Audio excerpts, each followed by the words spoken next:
খবর 24 সাথে আপনাকে স্বাগত। নতুন নতুন খবর জানার জন্য আমাদের চ্যানেলে চোখ রাখুন। শহরের গেস্ট হাউস কি অপরাধের বাসা? রাতে তল্লাশি চালাতে গিয়ে চক্ষু চড়কগাছ পুলিশের। হাতে রাতে অস্ত্র সহ দুজনকে গ্রেপ্তার করলো এসটিএফ। বৃহস্পতিবার রাতে কলকাতার একটি গেস্ট হাউসে অভিযান চালায় এসটিএফ। প্রথমে দুজনকে আটক করে জিজ্ঞাসাবাদ করা হয়, পরে গ্রেপ্তার করা হয় তাদের।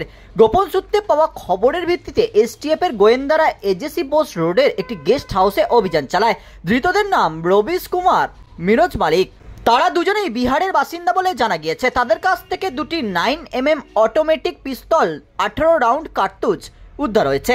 ইতিমধ্যে আর্মস অ্যাক্টে মামলা রুজু করা হয়েছে। অস্ত্র কারবারের সঙ্গে তাদের যোগ আছে বলেই তদন্তকারীদের প্রাথমিক অনুমান। উদ্ধার হওয়া আগ্নেয়াস্ত্র কেন তারা নিয়ে এসেছিলেন, কাউকে সেগুলি দেওয়ার পরিকল্পনা ছিল কিনা, সবটাই খতিয়ে দেখছেন তদন্তকারীরা।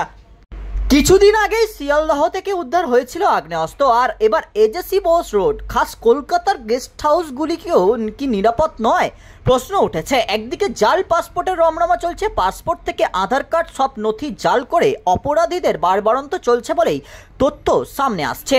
তার মধ্যে এই অস্ত্র উদ্ধারকে নতুন করে চাঞ্চল্য ছড়েছে। কিছুদিন আগে যেভাবে প্রকাশ্যে কলকাতা পুর নিগমের কাউন্সিলর সুশান্ত ঘোষকে খুনের চেষ্টা করা হয়, তাতেই নিরাপত্তা নিয়ে বড় সড়ো প্রশ্ন উঠেছিল। ওই ঘটনার পর তৎপর হয় পুলিশও। তারপরে শহরে অস্ত্র উদ্ধার, পুলিশের ভূমিকা কি আবারও প্রশ্নের মুখে? ব্যুরো রিপোর্ট, খবর 24/7।